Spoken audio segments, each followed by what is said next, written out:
includes studies of psychoimmunology, trauma, the nature of self-observing, and the psychoanalytic meanings of medicating.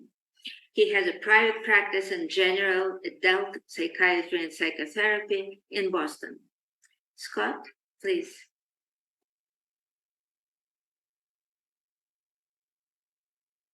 You need to unmute yourself. Well, thank you, Marina. This annual lectureship honors Charles Philip Wilson, who pioneered the psychoanalytic treatment of anorexia nervosa, bulimia, and other eating and psychosomatic disorders. Having majored in English at Yale University, where he developed an interest in Freudian views of literature, Wilson matriculated at the College of Physicians and Surgeons of Columbia University during America's entrance into the Second World War. After graduating, he served as medical officer aboard a troop transport ship in the Pacific and began to recognize the body's exquisite sensitivity to powerful but unseen emotional currents as enlisted men flocked to the sick bay with gastrointestinal complaints in anticipation of combat.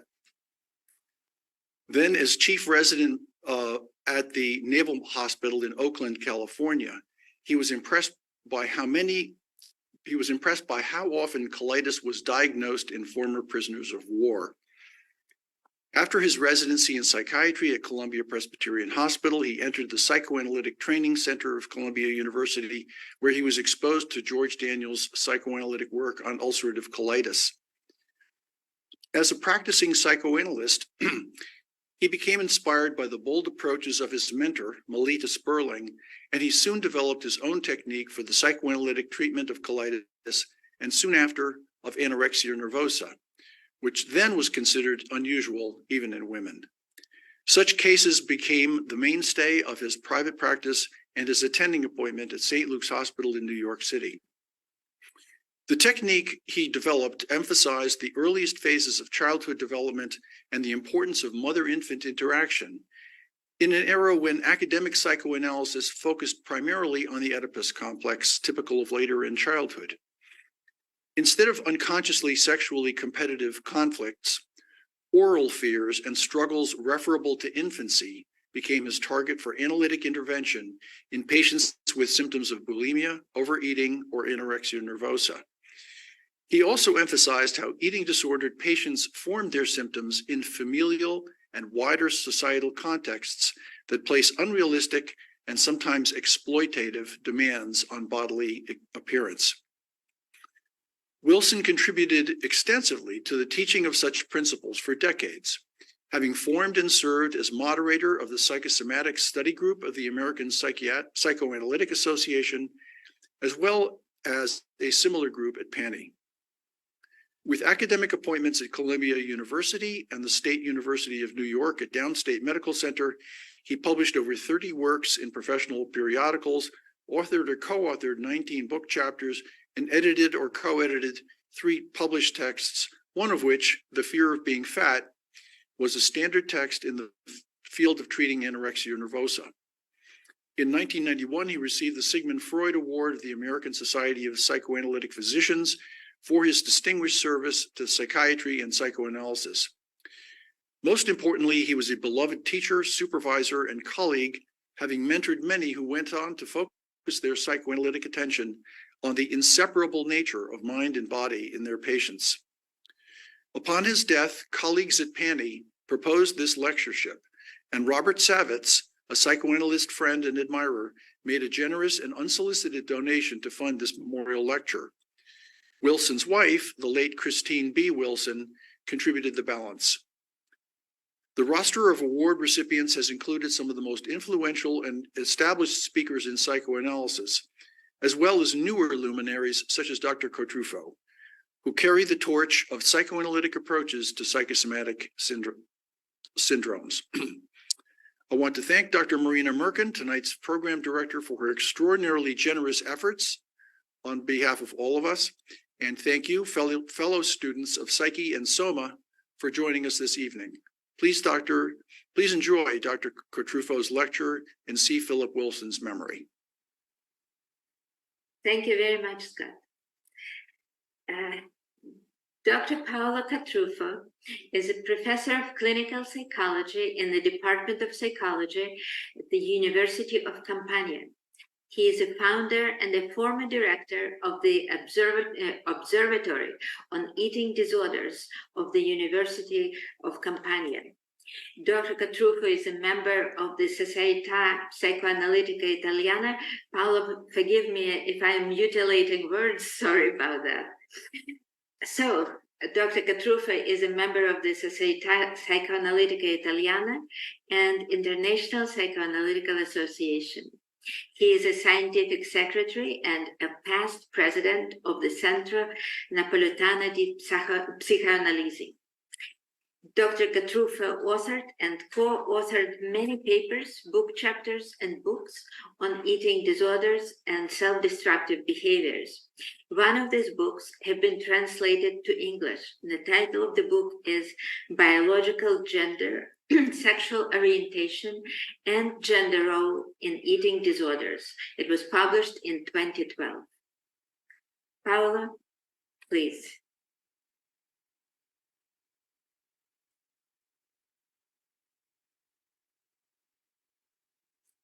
Paolo, please unmute yourself. We cannot hear you.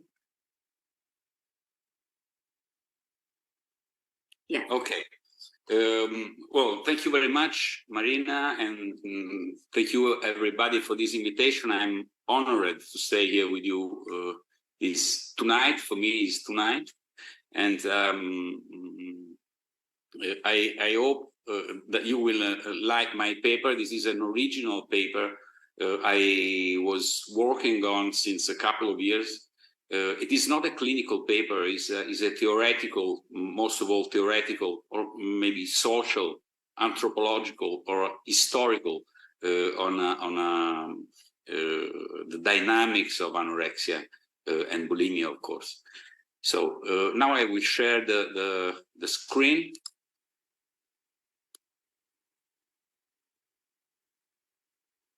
Okay, can you read it, I think? Yeah. Okay. On March the 1st, 1968, a procession of students headed for Valle Giulia in Rome to liberate the School of Architecture occupied by the police. At the sound of an old anarchist song, the students launched themselves en masse against the armed police, a symbol of power. Among the students, there were both young leftist anarchists and right-wing fascists. There were even sons and daughters of the police officers themselves. The clashes at Valle Giulia consecrated the year 1968 in Italy. Young people acted in opposition to the power and authority of their parents. Certainly, it was not the first time that the young had rallied against the father to claim their autonomy and freedom. Perhaps, however, it was the first time that the parents were defeated and that the offspring felt no sense of guilt. During those months, young people's protests took place around the Western world, with new music, new clothing, the demand for self-determination, new norms, and free love. The parents, considered too strict and authoritarian, were ousted, and their power over their children ended. The young people of 1968 had been born during the economic boom following the Second World War. Their families were wealthier and more optimistic. It was the period of the baby boom. In the USA, between 1945 and 1950, the birth rate increased by 27%. In 1968, young American men were being given rifles and sent to fight in Vietnam, even though they did not have the right to vote or to purchase a beer. The rebellion of the son against the father is desire to take what he wants, and the father's function of suppressing this demand are central themes in Freudian psychoanalysis. Oedipus is the mythical linchpin of Freudian psychopathological theory, a part of the origin of civilization, with the father of the horde killed and cannibalized by the sons because he prevents them from coupling with their mothers and sisters. But even more important for Freud is the guilt that Oedipus feels after the discovery that he has married his mother, has become the father of his brothers, and has reigned over Thebes, the realm of his father. It was this guilt that pushed Oedipus to blind himself and flee from Thebes. It was guilt that pushed the sons of the primordial horde to construct a totem in memory of the father and to respect what it forbade, initiating the incest taboo. In Freudian theory, the individual's desire, the drive that aims at satisfaction, the pleasure principle, conflicts with the reality principle and the civilization that would be unsettled by it. For Freud, the conflict between these two principles explains the development of neurosis and psychosis. If the normal neurotic succeeds in deflecting the goal of the drive towards socially acceptable and possibly useful activity, for example, aggression becomes strength in the workplace or social competition, perverse and polymorphous sexuality gets inserted into the genital realm, binary and monogamous, guarantor of the familial order, it will move forward. If this socially useful path is not successful on the other end, then the compromise will involve neurotic symptom formation.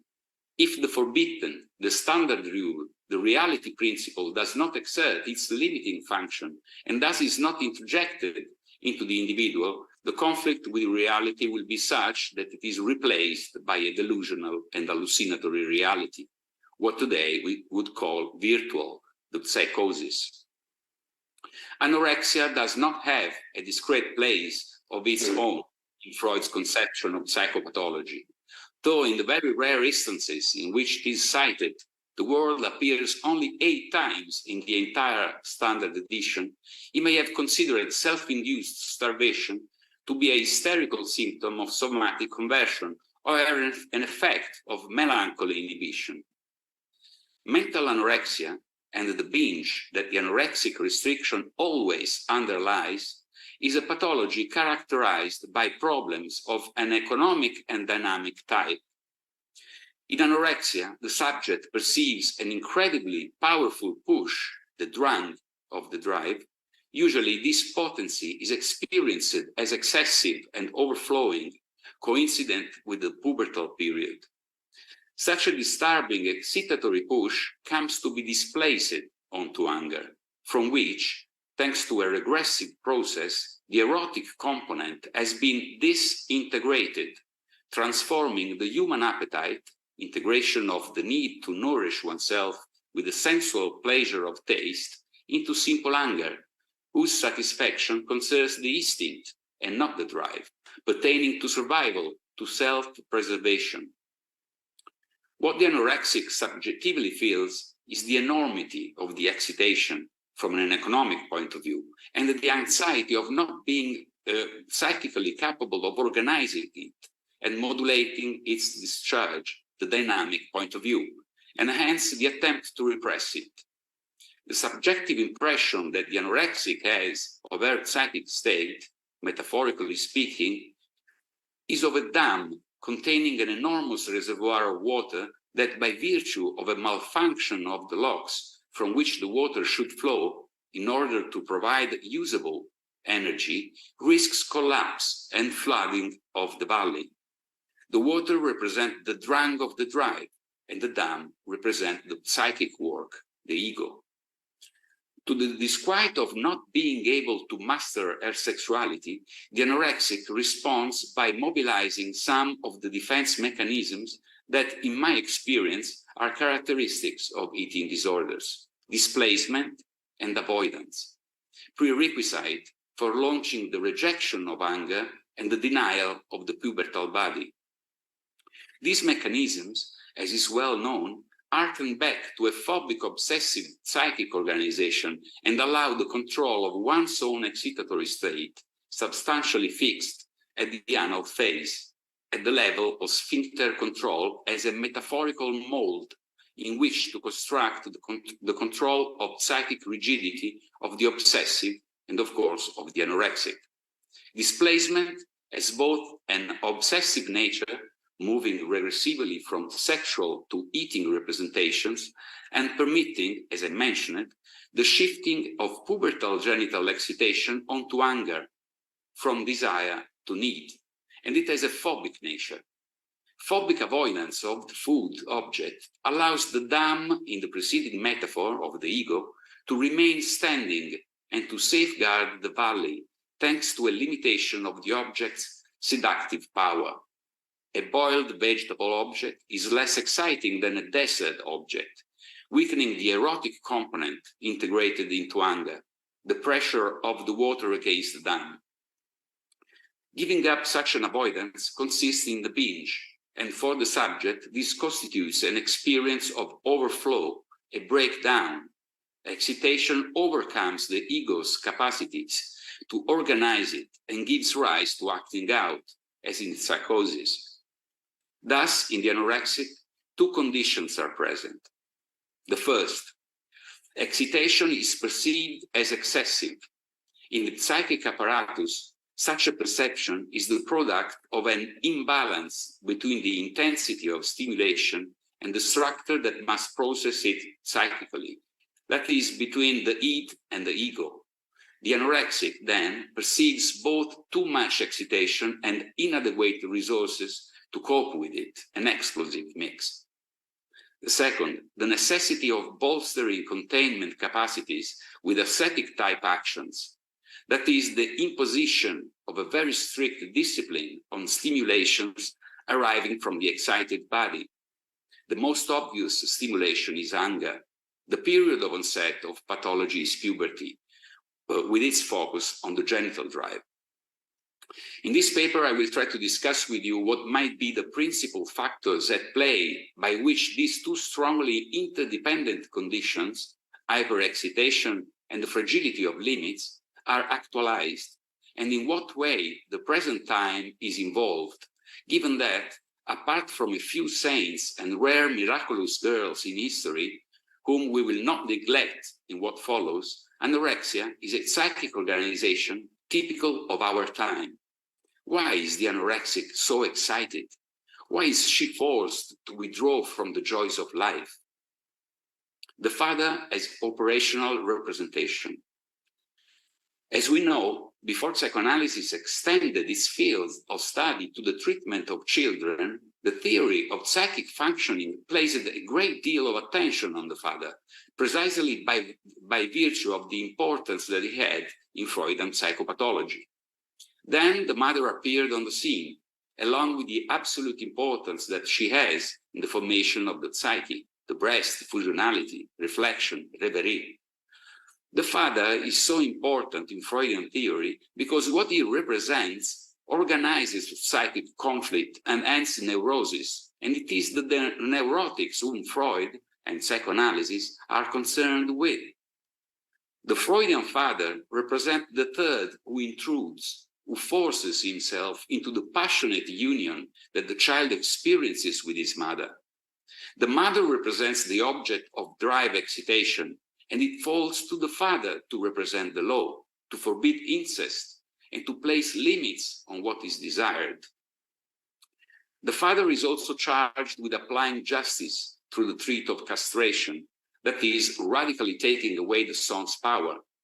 The Freudian father represents the reality principle, that is the carrier of what is forbidden, but, and here we see the basic human position, precisely because of this, he is also the carrier of what is desired. In fact, it is precisely being forbidden to fully gain access to the object that makes it desirable. In my reading of Freud, therefore, the father is an operative representation for normal neurotic psychic organization. The centrality of the Oedipus in Freudian theory speaks precisely to this. The child, mobilized by a perverse and polymorphous drive state, that is, one not aimed at coupling, wants everything, and in childhood, everything coincides with mama. But little Oedipus' excitation is too great. It is strongly perverse and is without a border sufficient to contain it.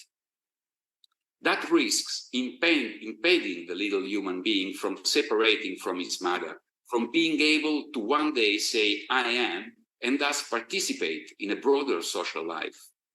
The no represented by the father who forbids this union, who forbids incest, initiates psychic conflict and promotes repression and resistance, establishing the unconscious.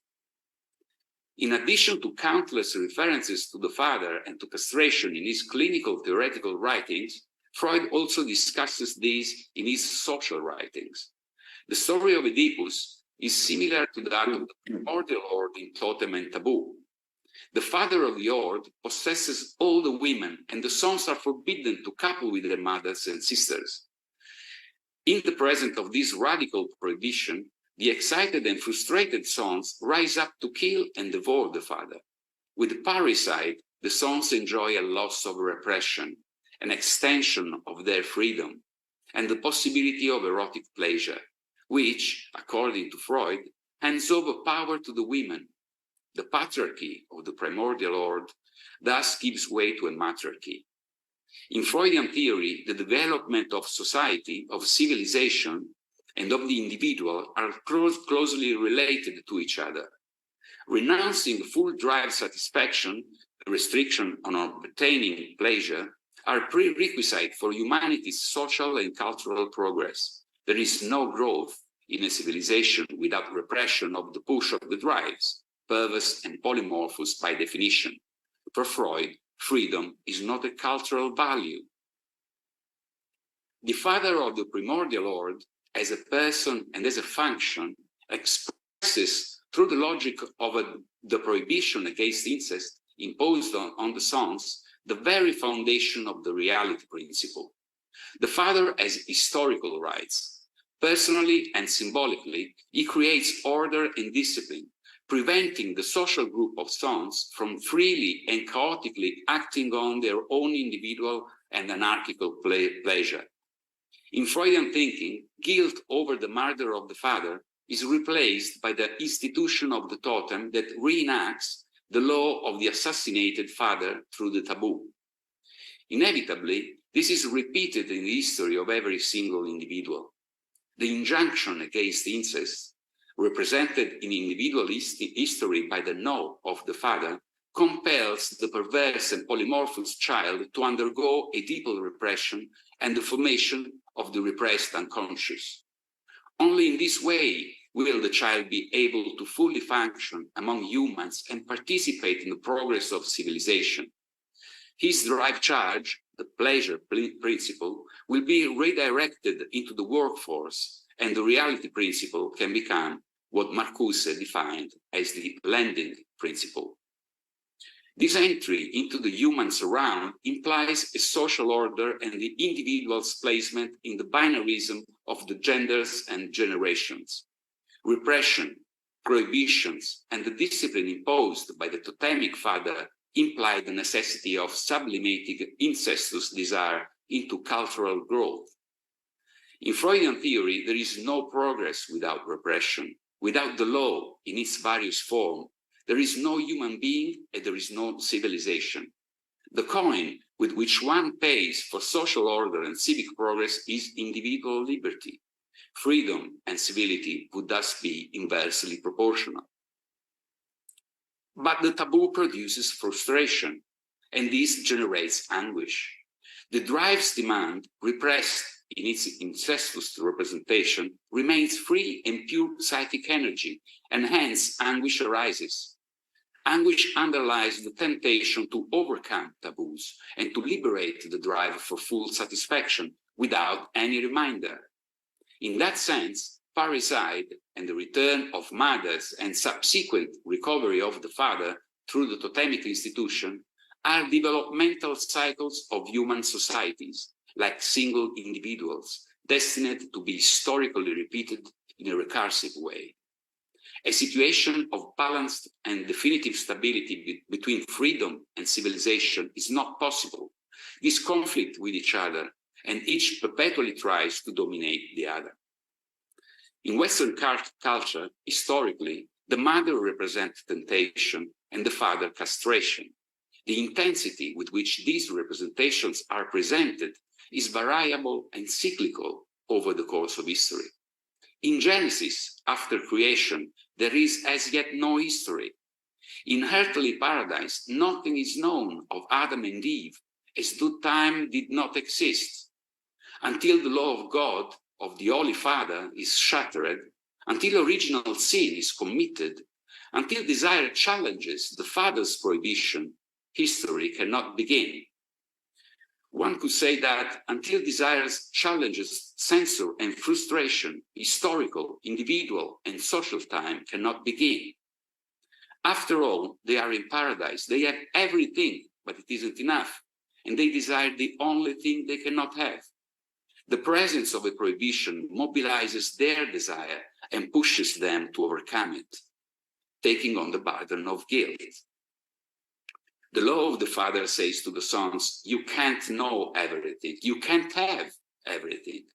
Only after the infraction of the rule, after the sin, does history begin. The father's murder, for Freud, correspond to annihilating enduring group life and threatening to restore the destructive prehistorical and subhistorical force of the pleasure principle. What remains today of the father's function? Is the paternal imago still an operative function at the beginning of the third millennium?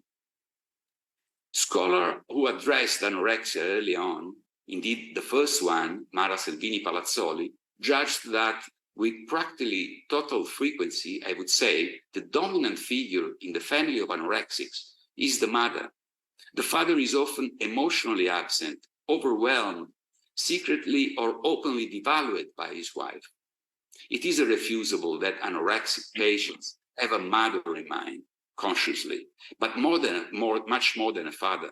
They speak to us of the relationship with her over many years, and when they speak of him, they often use words that are quite belittling.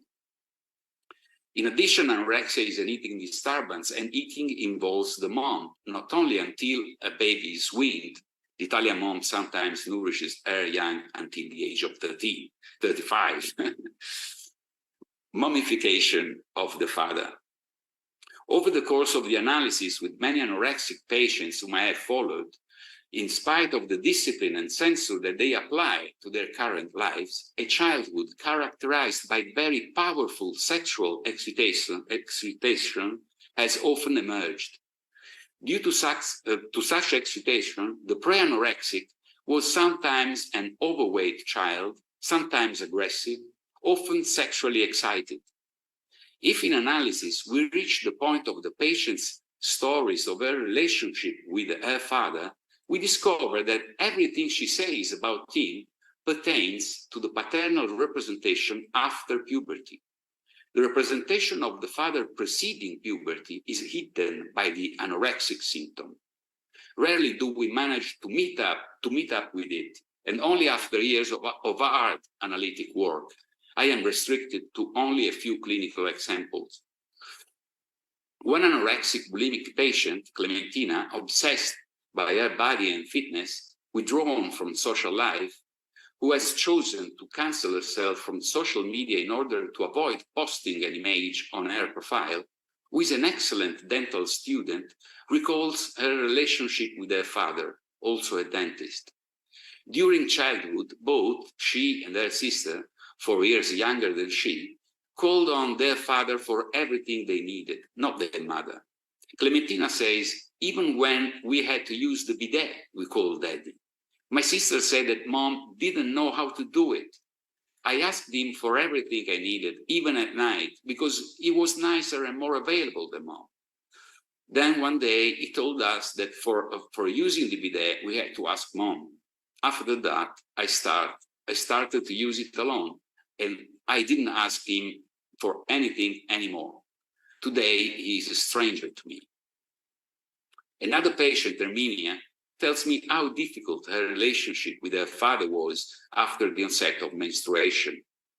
He would claim, maybe even now, to be sitting on the couch watching TV as we used to do together some years ago, embracing. Every time he comes near me, I feel such disgust that I make some excuse to get up and go into my bedroom. My patient Irene found her father hanging from some shelves containing pasta and flour in his grocery store. In that moment, a horrible, perverse representation of him from her childhood erupted into her consciousness. And she had the thought, before managing to crush it, that in that moment she would finally be able to touch his penis. She is horrified at the thought, which emerged after some years in analysis. She was found to have celiac disease and then became anorexic. Anorexia subsequently pervaded her life in a complicated way. From the age of 20, she withdrew from anything, everything, and now lives with her depressed mother. But as a child, Irene was particularly excited. Her older cousins remembered that it was she who taught them how to masturbate as little girls, sitting on the bathroom floor in a frontal lesson.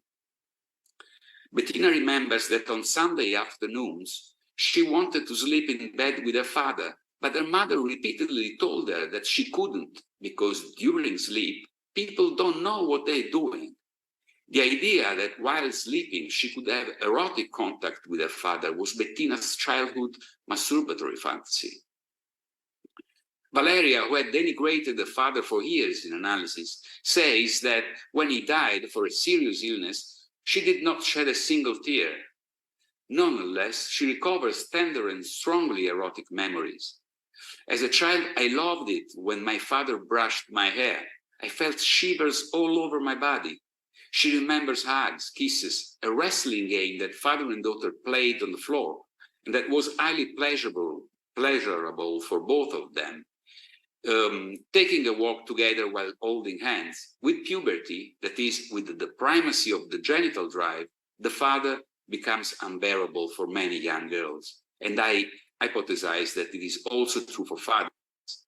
Girls are disgusted at having those more intimate contacts with the father, even though their childhoods were characterized by such encounters. The list of clinical examples could continue at length. What I maintain is that anorexics have a devalued representation of the father as the product of a disinvestment. The paternal imago has been repressed, and in spite of what the anorexic tells us in the early years of analysis, it is the imago of a very exciting father that, if the analyst can wait patiently, will emerge in the course of the analysis. But with the arrival of puberty, the presence of such a tender and exciting paternal representation, good dad, activates the too muchness that the anorexic must fight against with a symptomatic solution, the restriction. The real crisis, and recourse to the symptom of restricted eating, occurs at puberty. With genital maturation and the consequent appearance of biological instinctuality, this exciting father and companion in games becomes too exciting, because with genitality underway, the power of excitation and the seductive qualities of the good dad recall the representational forms of genitality that challenge the incest taboo and must be eliminated. The crisis of metasocial and metapsychic guarantors and the loss of the father's authority has fully entered into psychoanalytic thinking, with less attention paid today to what the father's placement within the Western family might be. To the loss of authority is added an increased participation and increased tenderness. Today's father, in a cultural context that has been transformed by the rights that were finally and with difficulty attained by women, finds himself in a much more symmetrical relationship with his partner than in the past, with both of them working and both of them taking care of the children. When Freud studied the human psyche, the fathers of his patients did not help their children use the bidet. They did not brush their hair, and they did not wrestle with them on the floor. The occasions on which such things happened were considered traumatic seductions by Freud. The fathers of today, on the other hand, have first of all been great seducers. Anorexic patients often evoke the image of a father who is somewhat youthful, a companion in games, a sort of brother. Sometimes the father is more understanding and more available than the mother. This father, the cultural heir of a process stretching over millennia that in the last century has experienced an intense acceleration, was toppled as a symbol of absolute authority in 1968. Since then, the normal historical process governing the distribution of social and political power has penetrated even into family dynamics, and the father has been mummified. This paternal representation, more compliant than castrating, shows the father no longer fulfilling his operative function of interdiction of the children's excitatory demands. Indeed, he promotes an image of otherness with respect to the maternal, too equally permissive and also exciting, and he ends up presenting himself as an object who activates desire more than he confines it. When otherness is added to the couple that the child experiences with the mother, an otherness that acts as a libidinal object more than as interdictorial one, the good dad, excitation undergoes a significant increase beyond the ability to benefit from the law that should have come from the father. The drive pushes stronger. As we have seen, to oppose incest serves a paternal operative representation that can function as a totem. Today, the father has collapsed as the guarantor of psychic conflict and has been reborn as an eternal Peter Pan, an orphan of his forefathers who follows his Tinkerbell to Never Never Land, and there he pretend fights with jokes against his personal Captain Hook. Such a father promotes an enormous appetite.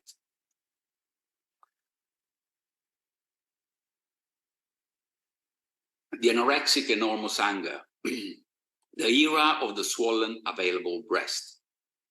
For more than 50 years, epidemiological studies in mental health have shown a reduction of the so-called neurotic afflictions, those based on psychic conflict, and instead an increase in the extra-neurotic ones, borderline states and psychosis, pathological states in which the psychic apparatus is overwhelmed by excitation. Such conditions are characterized by the fragility of limits, by the missing sensory function, and by the recourse to acting out, or alternatively, by the overflowing of affect, as we see in panic attack crisis.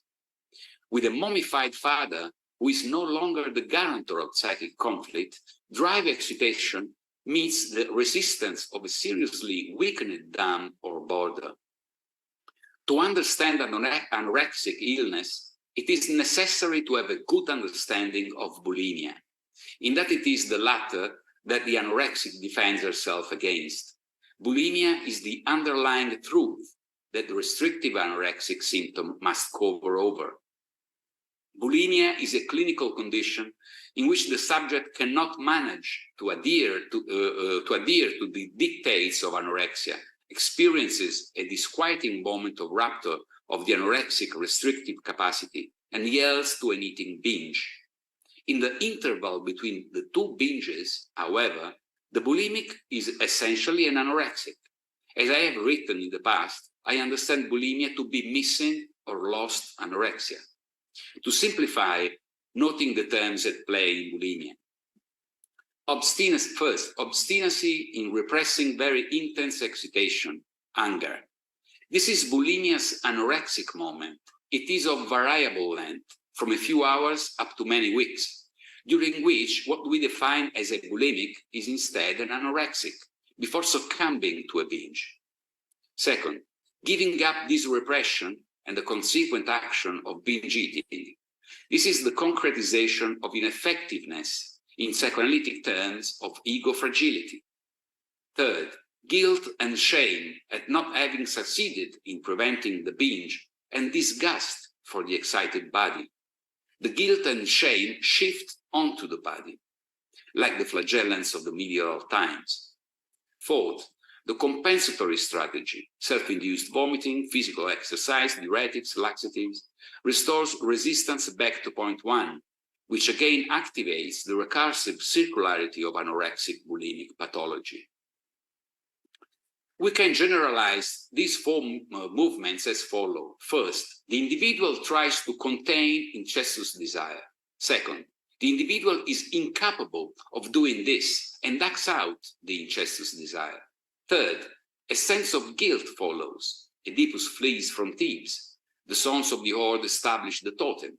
And fourth, the necessity of expiating guilt pushes the subject toward mortification of the body. Oedipus blinds himself. The taboo, flagellation.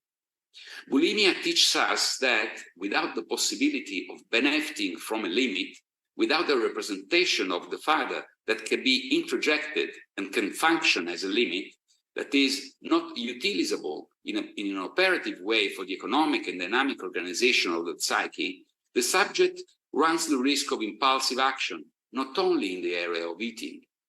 At the same time, none of us would be inclined to go backward, to renounce the freedom that we have happily enjoyed for more than 50 years.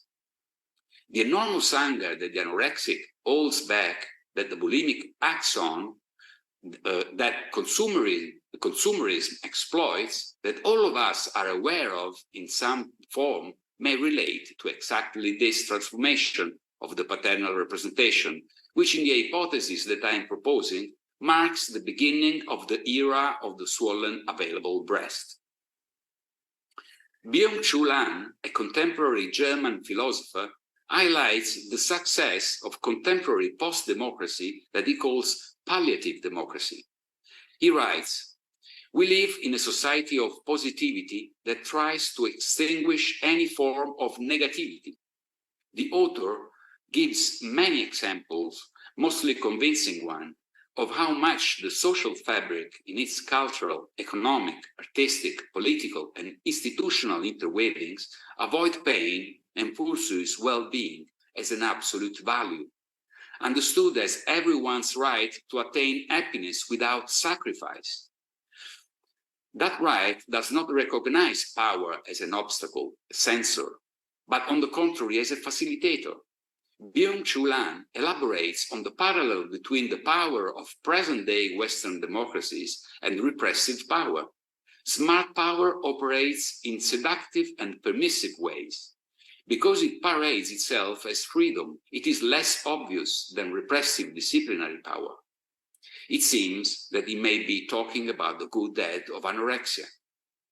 The German philosopher focuses on how much happiness may instead have an intimate relationship with pain, and he maintains that if pain is avoided, as is characteristic of the like society, then happiness flattens out into an apathetic torpor. Here he seems to refer to the evanescence of one of the principal dogmas of Christian culture, the passion. What is passion? It is a complex term because it means one thing, but also its opposite. The Latin root is pati, to support, tolerate, or endure. In medieval times, it means suffering, especially physical suffering. The main references was the Passion of Christ, who, for us, allowed himself to be flagellated and crucified. All the early Christians were inspired by the Passion of Christ, withstanding 4 centuries of persecution and martyrdom. Before Christ, in Greece, Pascho indicated suffering. It was a term without ethical value, but with a clear passive value. The wise man could be overtuned by passion and lose his wisdom. Indeed, still today, passion indicates a powerful emotion, loving passion, political passion, artistic passion. Christ's love pushes him to a fatal sacrifice.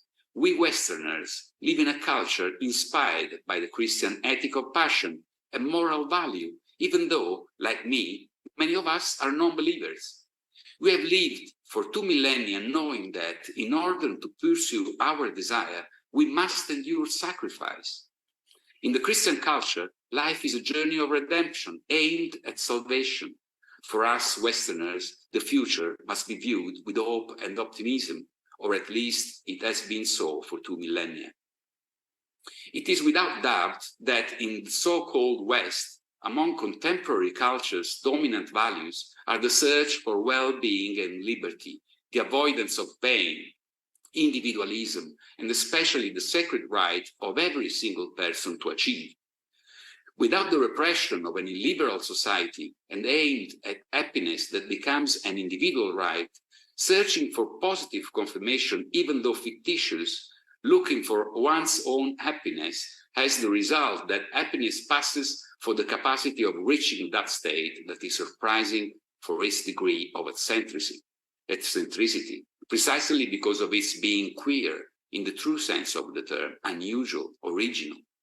Scholars have been thinking and writing for more than a century on the topic of what I am here calling the era of the swollen available breast.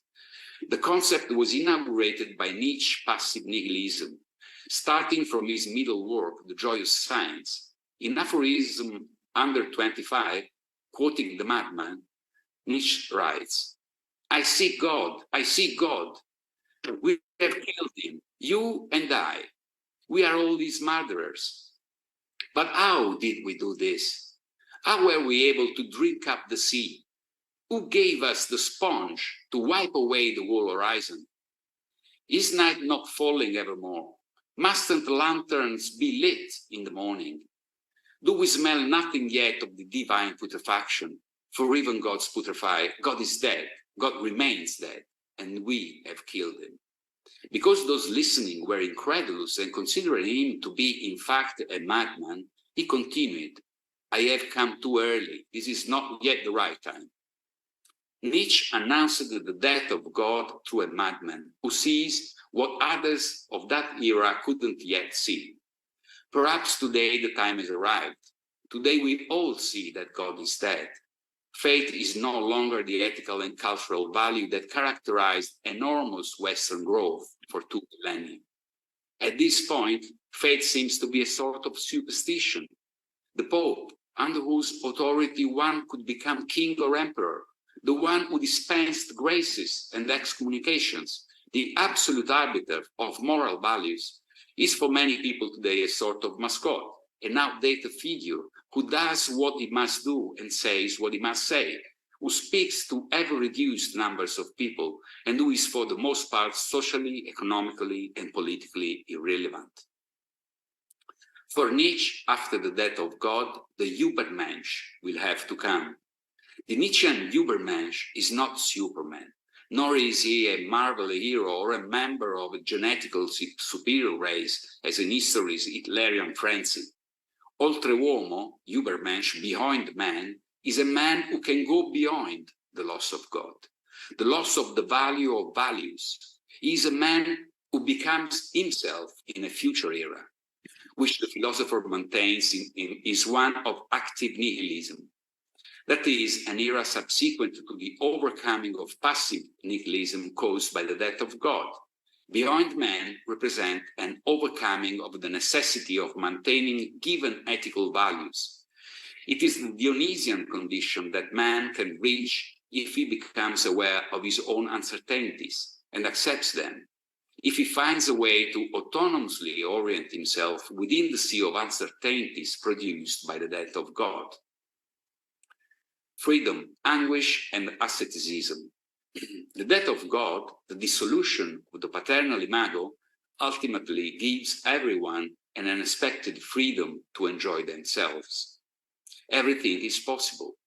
Without my Father who watches me, I can do and I am what I want. There is abundant evidence of this. Body modifications are empirical testimony. I also think of the numerous gender identities. If the moral value of God that oriented everyone's life, including those of atheists, has faded, we can say that in its place is a sort of ethic of freedom. The freedom to be queer, which Western citizens enjoy, has no parallels in the history of humanity. Only one other historical period shares the ethical crisis of the 3rd millennium, that of the 4th and 5th centuries, the end of the Roman Empire. Those interested in understanding the analogies, I recommended Antonin Artaud's text on the history of the Emperor Elagabalus. But freedom, beyond being substantial to the human in that it is intimately connected to desire, as many authors have tried to show, also produces anguish. Among the authors who have closely examined this contradiction, apparently incredible, is the most certainly Nietzsche, who invokes the necessity of a beyond man, Freud, with the future of an illusion and civilization and its discontents, and Erich Fromm. In a noteworthy book, Fromm, a German psychoanalyst of Jewish origin who emigrated to the United States due to racial legislation and to escape the Nazi concentration camps, questions himself, as I think all analysts should, not only about the horrors of Nazism, from which he was forced to flee, but also about the unbelievable following that he had and the reasons behind the popularity that fanatics such as Hitler could enjoy. The book is Escape from Freedom. I emphasize this concept, the escape from freedom, as opposed to the comforting and today widely shared and defended escape to freedom, which Fromm himself undertook through emigration. Why should this interest us? Because when we encounter an anorexic in the analytic office and observe a tendency toward isolation, the presence of self-inflicted, imposing restrictions, the eating restriction, withdrawal from social activities, sometimes self-harming behaviors, obedience to the other's desire and their own mortification, we note the relation to an attempt to resolve the excess of excitation through an ascetic choice, a self-constraining one, in short, through an escape from freedom. We call anorexia an eating disorder because we are focused on the most visible symptom, the extreme capacity to repress the powerful stimulus of anger and the consequent thinness. Anger notwithstanding, this is not the only stimulus that the anorexic represses. I account for the superficiality of such a focus, not to mention the extreme media attention given to the symptom, by postulating a collective counter-transference that motivates a certain admiration to the point of envy toward those who, like the anorexic, can with absolute willpower say no in a historical time in which passion has relinquished its place to the discharge that avoids pain, mortal enjoyment. The capacity for endurance, the rigor with which the anorexic confronts their tasks, the perfectionism, the discipline, fascinate us. Awaiting the arrival of a man who is so self-aware that he can succeed at living in the uncertainty of a world without God and without values, the anorexic reveals her path to us. She is not actually proposing anything new. History reveals numerous cases of women who fasted in the past. The only innovation seems to be that the anorexic has stripped asceticism of the mystical values it has always had. Instead, what is practiced by the anorexic is an atheistic asceticism. By ascesis or asceticism, I mean the spiritual and physical training that through fasting, isolation, meditations, and prayer obtains interior perfection and detachment from the world and from the instincts. The Greek root of asceticism, ascesis, meaning exercise, originally referred to a physical workout and to the rigorous diet of athletes preparing for Olympic competitions. With Pythagoras, ascesis assumed a meaning less tied to physical exercise and ever more to the spiritual. It began to refer not only to the bodily discipline practiced by athletes, but also to the rigor of moral life. The achievement of virtue implies a limitation of desires, and ascesis as a relinquishment and mortification became the prevailing usage. In addressing asceticism as a defensive psychic resource, Anna Freud, though without knowledge of it, was talking about anorexia. In 1936, in The Ego and the Mechanism of Defense, she dedicates chapter 12 to instinctual anxiety during puberty. I find this contribution extremely useful and relevant today. It is very interesting that Anna asserts the efficacy of asceticism as superior to that of repression, as though with the pubertal inefficiency of Oedipal repression, the adolescent turns to asceticism as the most effective defensive measure. She elaborates. We have all met young people who severely renounced any impulses which savored of sexuality and who avoided the society of those of their own age and declined to join in any entertainment. But we begin to be disquieted when the renunciation is extended to things which are harmless and necessary. Here Anna refers to mortification of the flesh and to situations of the subject not only gives up particular kinds of oral enjoyment, but on principle reduces his daily food to a minimum. Anna Freud's text, though never using the word anorexia, recognizes the psychic dynamics that produce its symptoms, and she conducts a very detailed and accurate examination of them. She elaborates on the difference between repression and asceticism. The former allows a means of discharge through the symptom, while asceticism, as a rejection of the drives in the quantitative sense, in economic sense, would not involve any replacement satisfaction. Actually, the replacement satisfaction in anorexia is indeed there. However, it could not be otherwise. The anorexic's greatest satisfaction is born of the feeling that she gains from having the force of will to carry out a eating restriction. It is an ascetic type of compensation, a sort of spiritual elevation through mortification of the body. Such elevation serves to compensate for the sense of inadequacy, of ego fragility that characterizes the anorexic. Anna Freud maintains that while repression produces secondarily the recourse to other mechanisms of defense, drawing on asceticism can produce a swing over from asceticism to instinctual excess, with the adolescent suddenly indulging in everything which he had previously held to be prohibited, and disregarding any sort of external restrictions. Today we call it bulimia.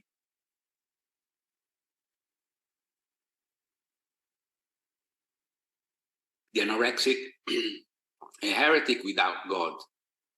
The adolescents observed by Anna Freud were certainly not the ones to invent asceticism. In fact, in reading the invaluable contribution by Van der Reyken and Van Dijk, which I have found inspirational, one can immediately observe that the hundreds of cases of people who have practiced self-induced starvation over the course of history under various names have generally been found to occur in early adolescence.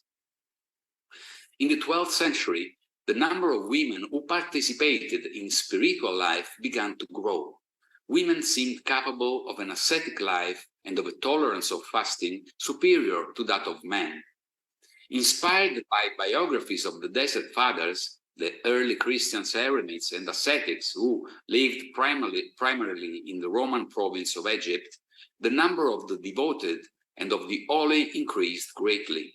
Some of them not only refused food, but were even incapable of swallowing any food other than the consecrated host. This would seem to be a symptom of hysterical conversion a la Anna O. For example, Marina di Oigni fasted for 35 days, eating only host, and probably in a delusional state, she continually murmured, "Give me the body of our Lord Jesus Christ." This seems interesting to me analytically. In the late medieval period, the increasing number of people who knew how to read had access to sacred writings without the need of mediation by the church, which has then the holder of enormous spiritual, cultural, and temporal power. Various sects and fraternal orders were born that preached and practiced asceticism and mortification of the body, closely following sacred scriptures and thus contesting the dictates of the Church of Rome. But the Church didn't accept the practice of persistent fasting, since self-inflicted suffering violated the principle of joy that had inspired divine creation. In Christianity, the body is sacred. The spirit is embodied in it. God himself assumed the bodily form, and with it he was reborn. Excessive self-flagellation was therefore condemned by the Church. Some who fasted risked being seen as heretics and tried by the Holy Inquisition. Nonetheless, the holy fasting women grew in number, and some of their fasts appeared so miraculous that the Church, suspicious and disinclined toward these practices, closely examined every situation, even from a medical point of view, exposing various impostors. In the late medieval era, the phenomenon of self-induced starvation began to be interpreted as a sign of witchcraft and demoniac possession. In the 18th century, this reached the point that the Pope Benedict XIV imposed very strict rules with which to demonstrate the authenticity of prolonged fasting. Although news continued to circulate about the miraculous young girls who fasted for months and nourished themselves only on the consecrated host, gradually fasting for mystical reasons was drastically reduced. Indeed, the suspicion was more and more insinuated that those who fasted were inspired by demonic forces. There were numerous cases in which delegations of the Holy Office were called upon to distinguish the holy fasting women from those in the grip of the devil, from witches. Among the diagnostic criteria for witchcraft contained in the Malleus Maleficarum was the criterion of weight, that is, in a manner not dissimilar to what the DSM describes, witches had a reduced bodily weight from what would be expected in relation to their age, a reduced BMI. The accusation of heresy is interesting.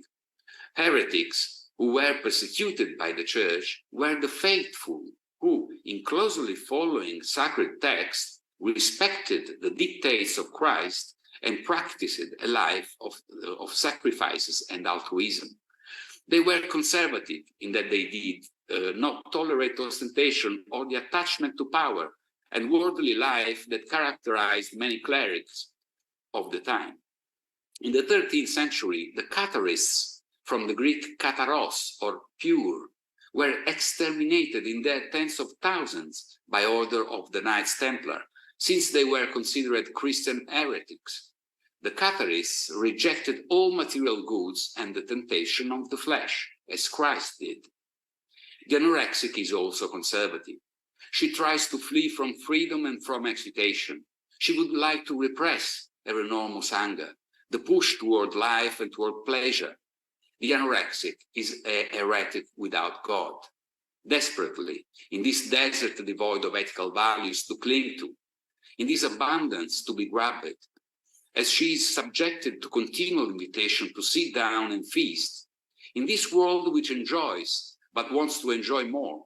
In the era of the father's disappearance, the anorexic is forced to rely on her only strength in the attempt to liberate herself from the swollen maternal breast that nourishes, anticipating the mouth's requirements, and thus inhibiting the very experience of the subjective perception of her own desire. The anorexic tries to keep her mouth locked shut before the nipple that would intrude.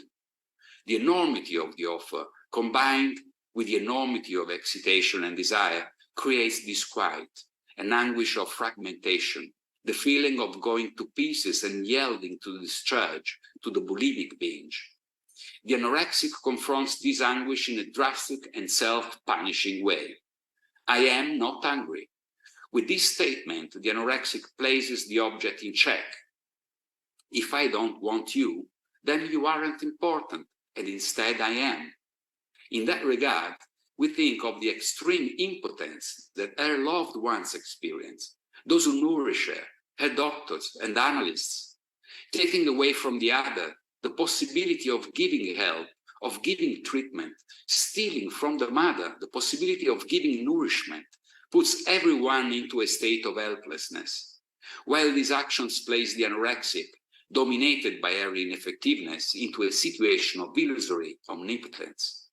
The dynamic between omnipotence and impotence put forward by the anorexic in her relationships seems to bring into play the mechanism of psychic projection.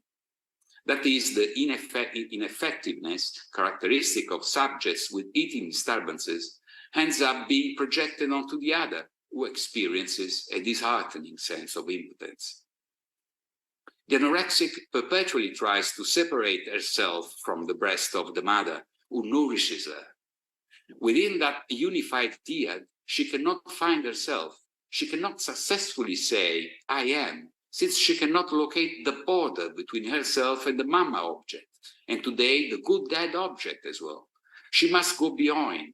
She must manage to do without, to deprive herself of desire in order to distance herself and separate herself from the object that impedes her from being a subject. Nietzsche believes that Übermensch, the beyond man, will be the boy who will succeed in saying, I am, even in an era in which God is dead. The anorexic desperately tries to say this, invaded by desire and by her mother's breast, with a good dad who doesn't know how to step into break the mouth-breast connection. The anorexic is forced into renunciation, into the atheistic ascetic choice, into discipline, close the mouth at the breast. In order to say I am, she must pass through the no, that not having come from the Father and no longer coming from God, has to be created by the anorexic through an atheistic asceticism. The I am not hungry that finally and tragically permits her to say I am not hungry. This is the anorexic logic that I defined jejuno ergo sum. I fast, therefore I am. Thank you very much.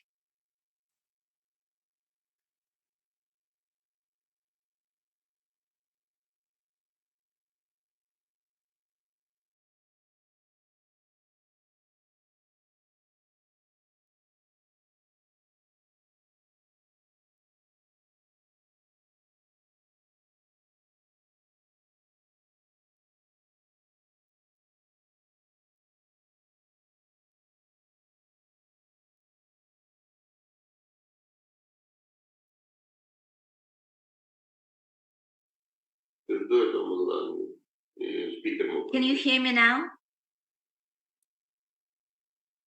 Okay, I think. Can you hear me? Somebody can wave your hand. Yeah, okay, good. Paolo, thank you very much. That was a real tour de force. It is an elegant, brilliantly written, very clear, despite being so sophisticated paper. We really enjoyed it. Thank you so much. Now it's time for questions. I have only one question in the chat. You guys can think about it and either unmute yourselves and ask the question slowly so that we could deal with the interpretation if necessary, though from my point of view, there is no need for any interpretation, but nevertheless. The only question that I have in the chat is anonymous, which I cannot really read. The person who asked it, the initial is J. Please rewrite it or just raise your hand. And I have second question from J. We will have to have your name in order to be able to use your questions. Hi, Marina. I can see the person's name. It is John McGovern. Okay, good. That I cannot see. In this case, I can read the question. Hold on. Okay.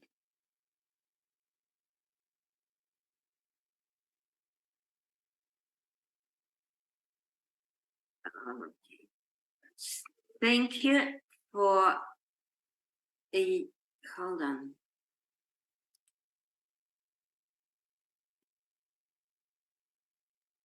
Dr. Cortufo, how do you, hold on. I apologize. How do Marina, you, would you like me to read the question? yes, actually, for some reason it is not working very well here. Okay. So I see two people have asked questions. Both first names are John. John McGovern and John Alamand. And John McGovern asked several questions, so I'm just going to read them both, and they're, multiple parts. Dr.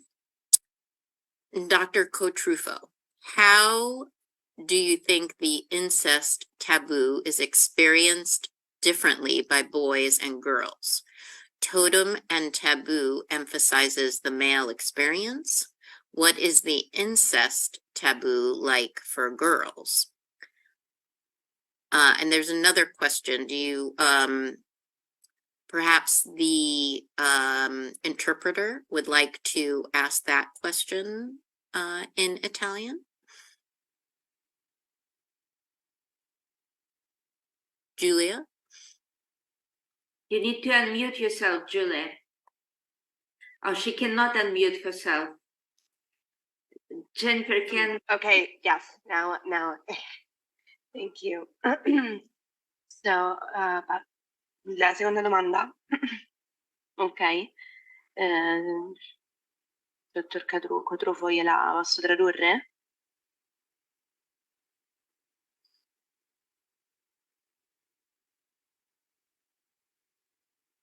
Va bene?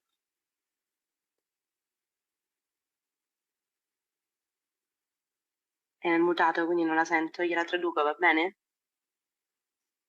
Anche se credo si capisca. La seconda domanda è se si immagina che ci sia qualche fobia. Okay, I understand what is written.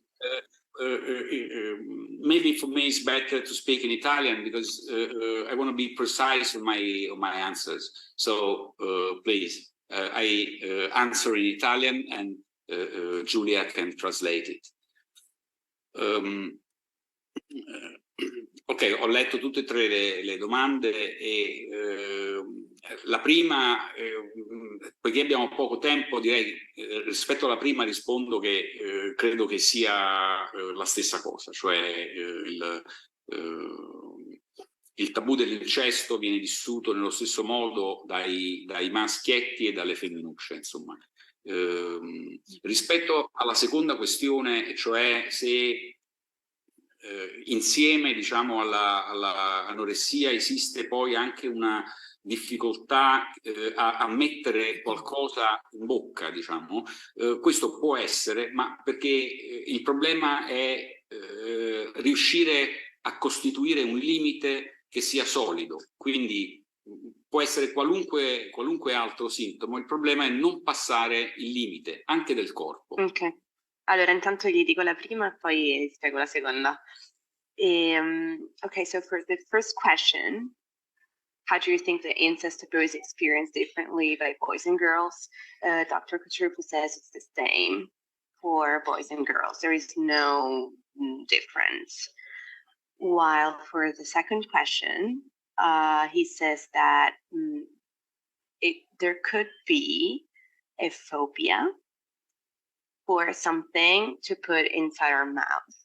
But he says there needs to be a limit, like there is a problem with the limits. C'è un problema con I limiti, giusto? Yeah, well, there's a problem with limits, with the border, with the skin, with everything can go through a limit. So the anorexia would love to stay totally closed, totally independent, I mean, from the environment. She wants to be in a narcissistic position, stay there. Ok, le altre due domande sono interessantissime perché sono sugli aspetti, diciamo, più politico-sociali, quindi... Ok. Allora, la seconda, cioè la prima politico-sociale l'ha letta, l'ha capita? Più o meno? Okay, shall we go for the next question? Yeah, we're reading it. Okay, again, I cannot see the name. I just imagine that it is in my computer. I cannot see for some reason. Dr. Cortufo, how do you think the... I read the question, okay. Now I'm answering to John Allemand. Ok. Io penso che c'è una correlazione tra questo eccesso probabilmente di libertà che stiamo vivendo da dopo il 68 e l'emersione di queste forme di destra fasciste un po' in tutto il mondo occidentale. Vai Giulia. Okay. So Dr. Cortufo says that there might be actually a correlation with all of this freedom that we're living after the year 68 and the diffusion of this fascist period and people all over the world. probabilmente la differenza è quantitativa, cioè questo andamento è ricorsivo nel corso della storia, cioè la libertà e la repressione sono delle onde che seguono tutto il corso della storia. Io l'ho trovato sempre. C'è anche il confronto tra il Vecchio Testamento e il Nuovo Testamento va nella direzione di una libertà del Nuovo Testamento rispetto al Vecchio. Okay, ho capito. And he also says that if we look at history, it's really common to see how freedom and repression are both together in the same area. And something like a wave. So we always found like a moment in which there is freedom and repression and a more quiet period. It's like always coming back at some point. Yes, well, maybe the news is that now is quantitative oversized. I mean, our freedom of today. In my lecture of the history, we can find, as I wrote, only one times during the finish of the Roman Emperor. In that period, there was a real ethical crisis, similar to this period. So this waves goes along the history, and I told that also in the Christianity. I mean, within the Old and the New Testaments, that there are differences. In the Old Testament, in sacred scriptures, there are differences in terms of freedom and of repression. Yeah, my paper is provoking. That is Jason Greenberg. Is a bit provoking. I mean, I'm also a bit afraid in this period. And I see clinically. I mean, I'm not very, very old, but in the last 25 years of working as a psychoanalyst, I saw a changing, an incredible change of psychopathology. Not only the number of anorexia, but also the kind of anorexic people is changing. Are growing also the male anorexics, and around in a research, in an empirical research I did, I found that more than 50% of anorexics in hospital do also self-injury behaviors, for example. So, I mean, there is a form of suffering, of tension through the suicide. Somebody wants to suicide themselves.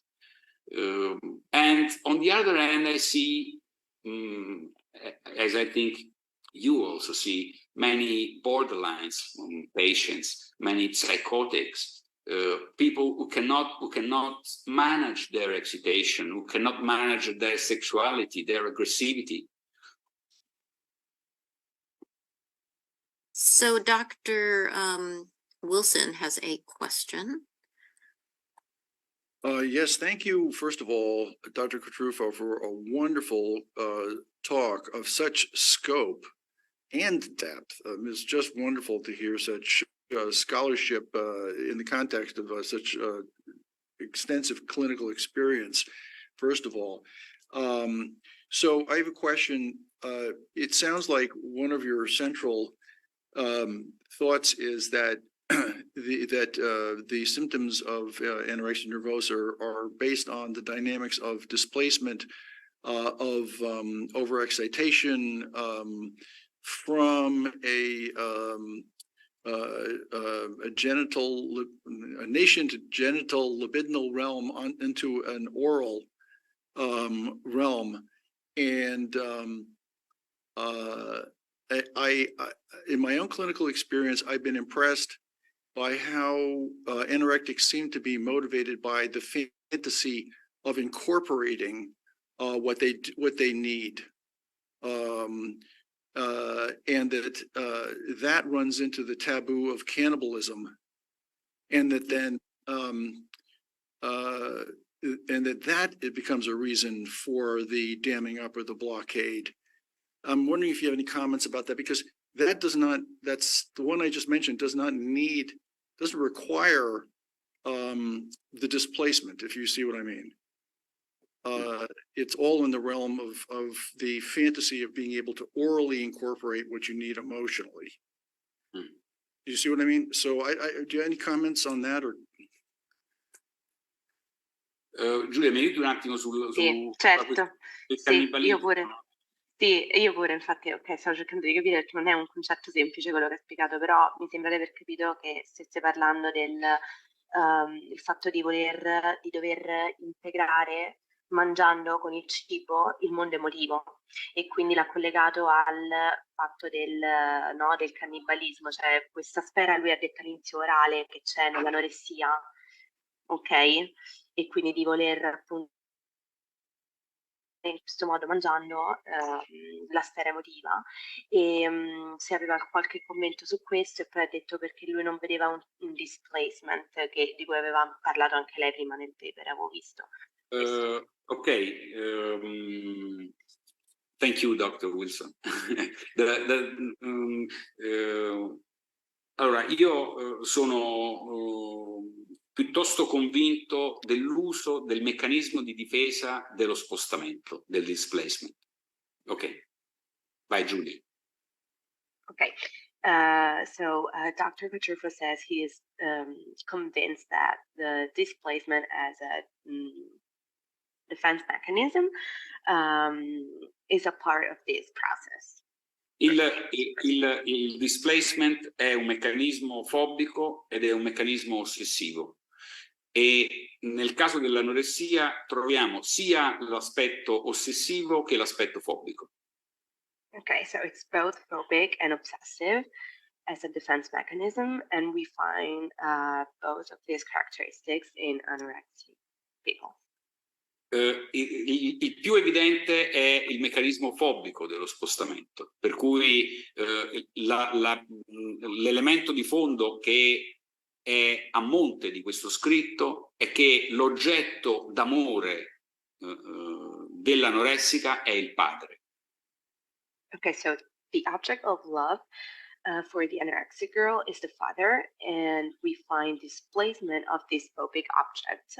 Yes, displacement on food. The displacement on food is the displacement from the father to the food and the avoidance of the food. I don't want something so exciting. This is why the anorexic choose always something really not exciting to eat.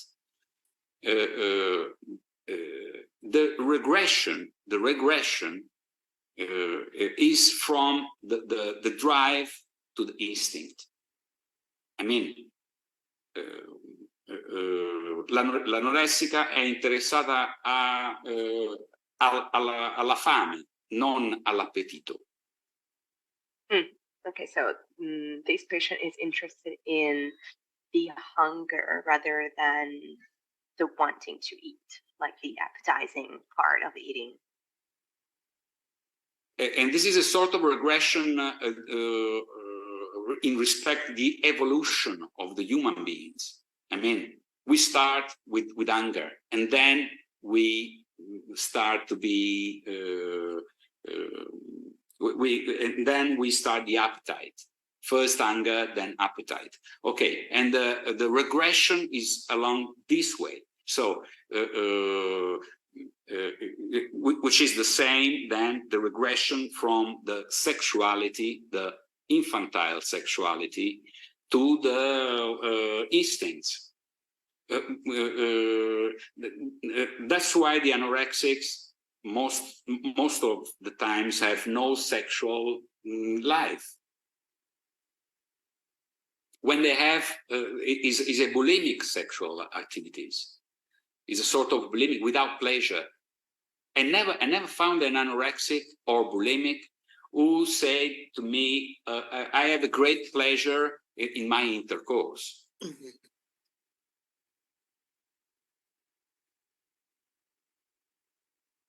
Okay, let's get to another question. The question is asked by Jason Greenberg. Dr. Cortufo, thank you for this incredibly thought-provoking paper. I'm still absorbing the points you've made, but here's one question. You mentioned that the anorexic often develops anorexia around puberty. And I was wondering, do you think there is a repudiation of the identification of the mother occurring at all? In particular, a repudiation of the role of the provider of sustenance and or of pleasure.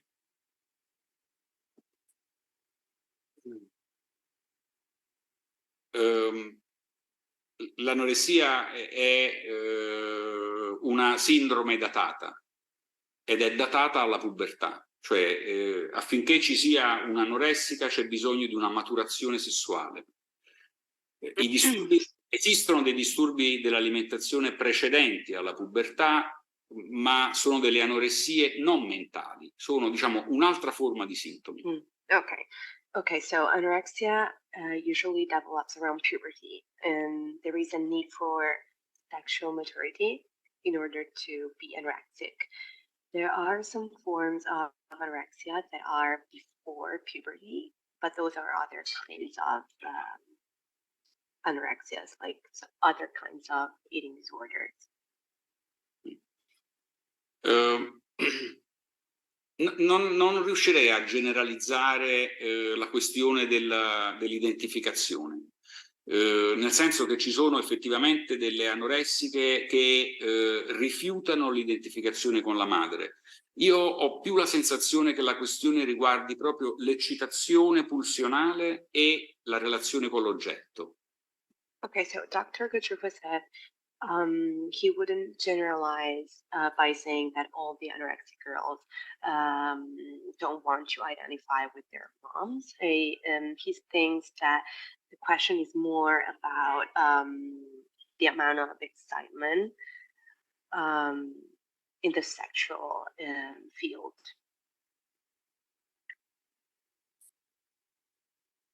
Okay, next question.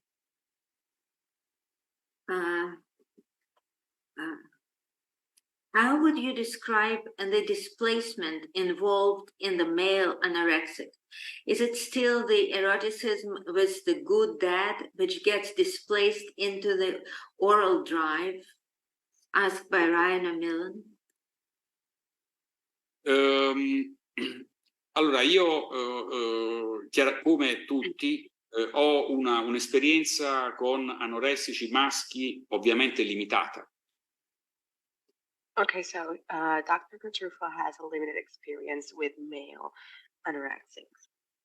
Ma ho dei pazienti, in particolare in questo momento ho un paziente di 25 anni, uno sportivo, alto 1,78 m, che pesa 36 kg e in questo momento è ricoverato. He has an experience with this patient who's a male. He's a sporty man. L'altezza e i pesi per loro sono diversi, non saprei come dirglielo in centimetri. He's 25 years old and he is 36 kilos. I don't know, kilos, no? It's okay? Leaps.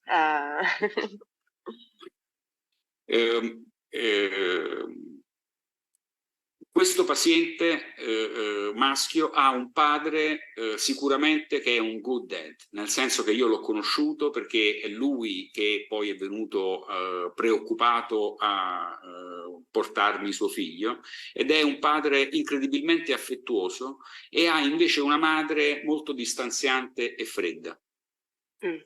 Okay, so this patient certainly has a good dad because Dr. Cortufo met him, and he is a very nice and dad, while he has a mom which is more detached and cold. Io ho fatto delle ricerche empiriche. I perform many empirical research at university in my department, on anorexia, on eating disorders, and one of those is on homosexuals, well, heterosexuals, homosexuals, and transsexuals, and I measured the risk of eating disorders, and I found that if you have a sample of male homosexuals, you are the same percentage of risk and of syndrome of eating disorders. So maybe there's a question on regarding the feminine, the femininity, more than female. The question is femininity. I don't know, and maybe is because with this question about the borders, about the skin, about the limits, maybe the females have some difficult more than males, some difficult more than males.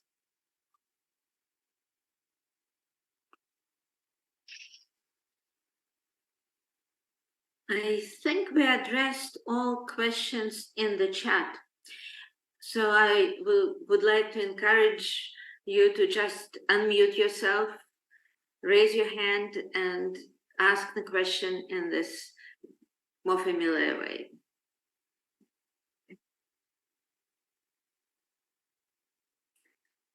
It was a very dense paper. It is understandable that it takes a while for people to digest it and make sense of it.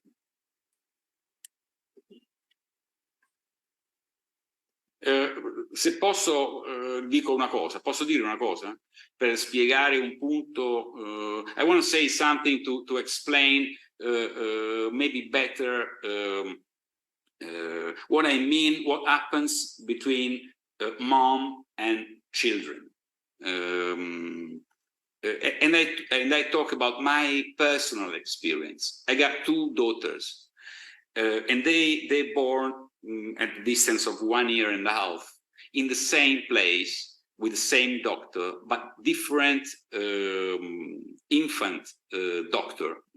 I mean, every daughter è stata accolta da un neonatologo diverso.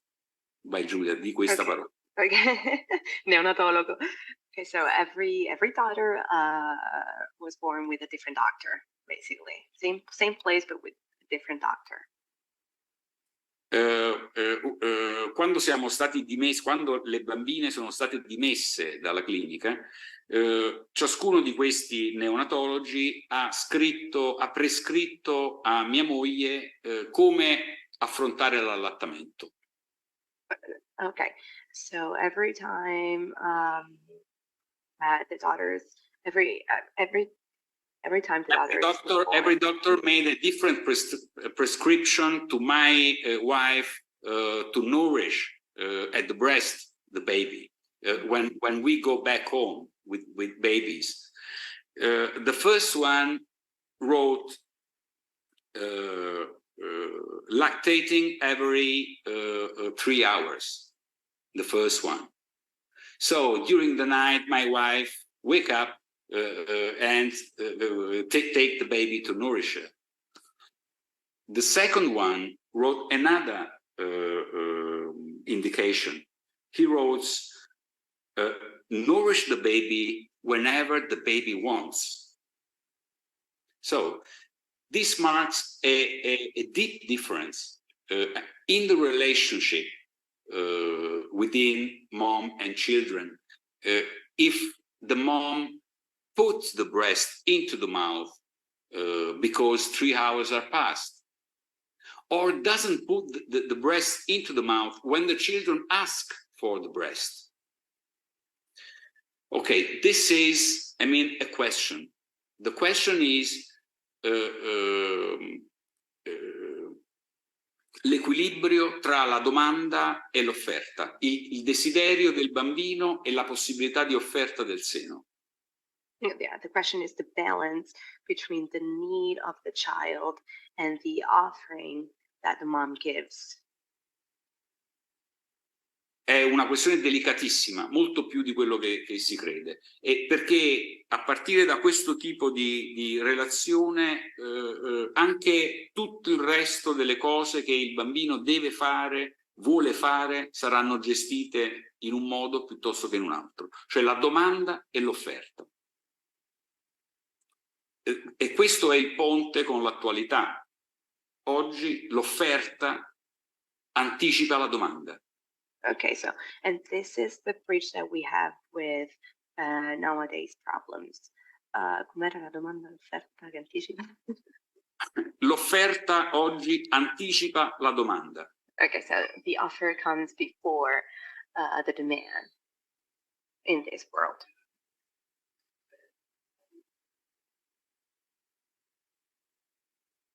Non sappiamo più gestire il nostro desiderio, non sappiamo più che fare, qual è, dov'è, quanto è, non lo sappiamo. Yeah, we don't know what desire we have anymore, how much it is, what it is.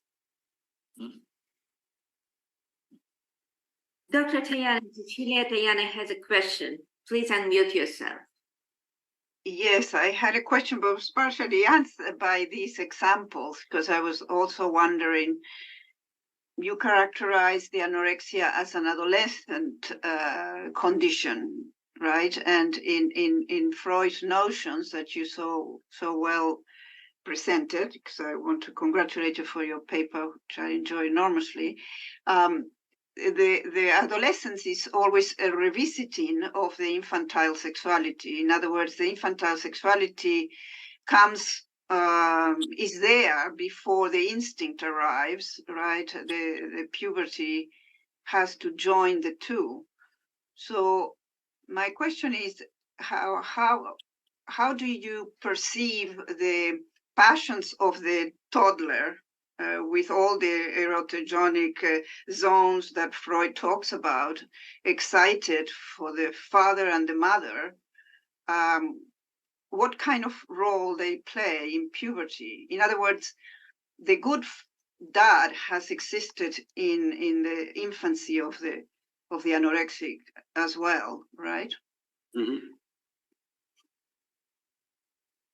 Giulia, non ho capito la fine della domanda. Il good dad è esistito anche comunque nell'infanzia di queste persone anoressiche, cioè di queste ragazze anoressiche. Cioè, la sua domanda era relativa proprio al fatto che dove mettiamo allora l'eccitamento che invece prova il bambino sia per la madre sia per il padre, però in età infantile, quindi prima della pubertà. Dove lo mettiamo? C'è una forte eccitazione del bambino nei confronti sia della madre che del padre. Il problema della pubertà è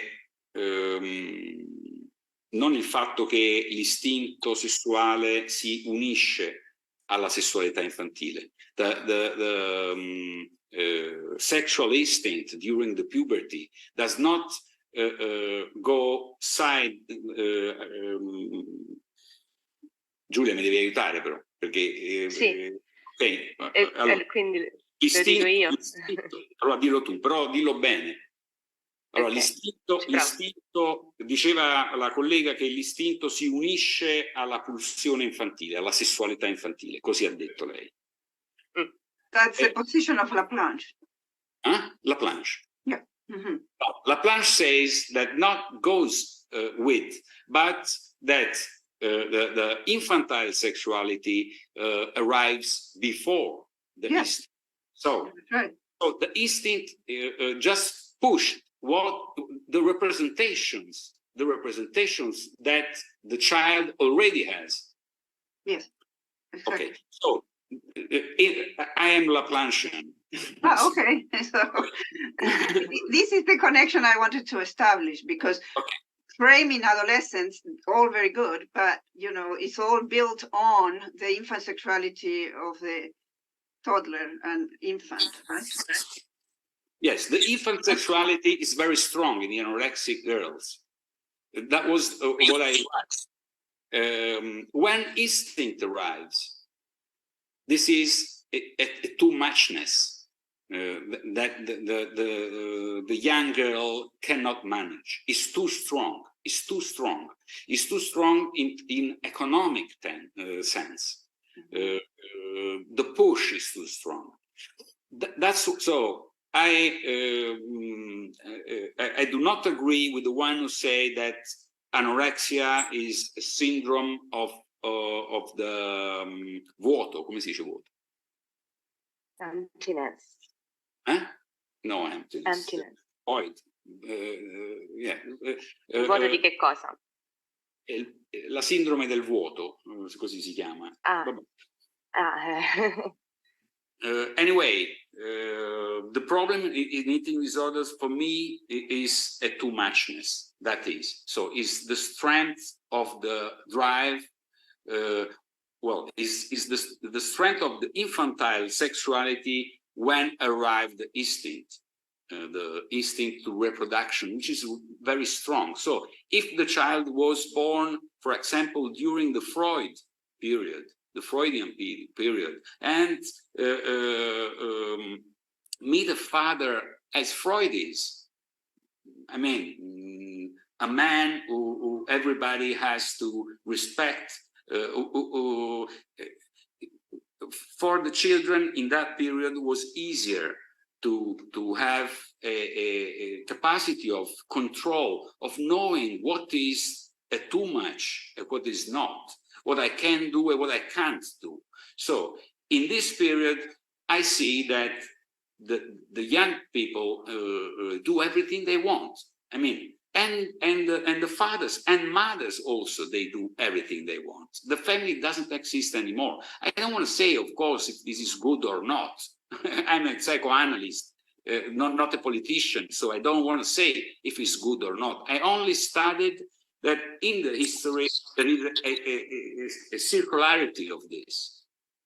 So there are periods in which there is more freedom, and after that comes period when there is a power of authoritarian families, authoritarian states. Along the history, there is. Of course, the changes in the histories in the past were less intense than we observe now. I mean, now, today, is amazing.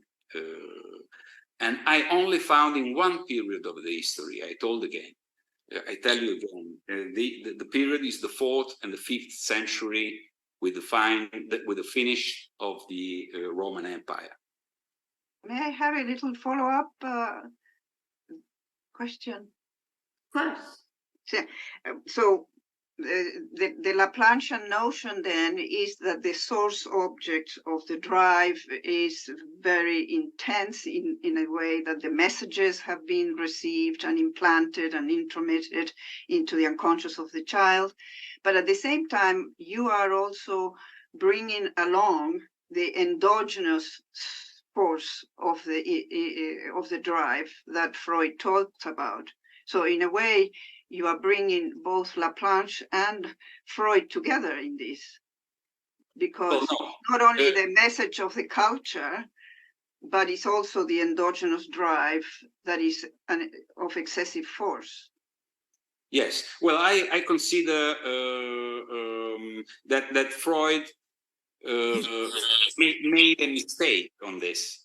I mean, the mistake was to abandon the seduction theory, and instead of enlarge the seduction theory to every human communications.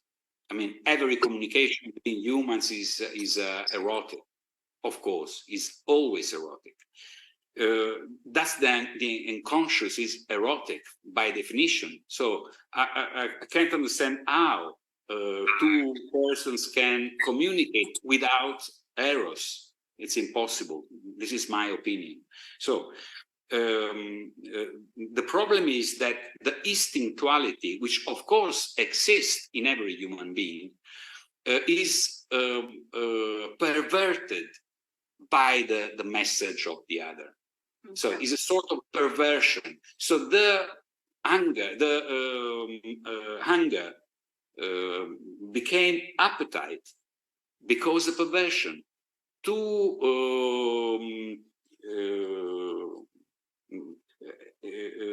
friends, they can kiss and use the mouth for kissing because the mouth has been perverted. The skin has been perverted. Our body is perverted. Now we are dressed because we are perverse.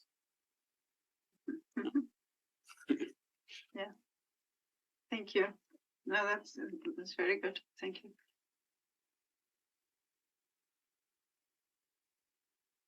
Paolo, would you say that what you mean by perverted in this case is that we love too much and too indiscriminately? Non ho capito che cosa faccio. Ha detto che in questo caso quando parla di questa perversione dice è perché amiamo troppo e in maniera indistinta. Questo. Anche, also, I only think that if we were not perverse, we were not human. That's it.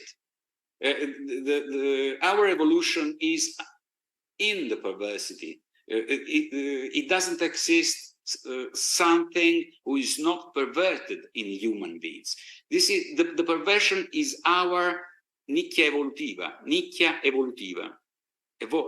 Sai dire? Nicchia no, però it's our evolutionary our evolutionary point. Our evolutionary environment is the perversion, and we are all human beings. No other life in this environment. It's our environment.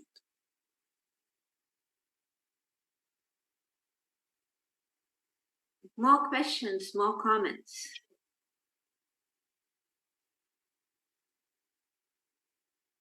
Paolo, thank you very much. It was a very interesting experience for us to do the meeting with someone who speaks English well enough to present a brilliant paper and to answer most questions. Not all of them have been answered to my ear as clearly as I would want to. I would want to invite you again and talk about perversions and maybe we'll do it one day. I'm so sorry for my English. It's not very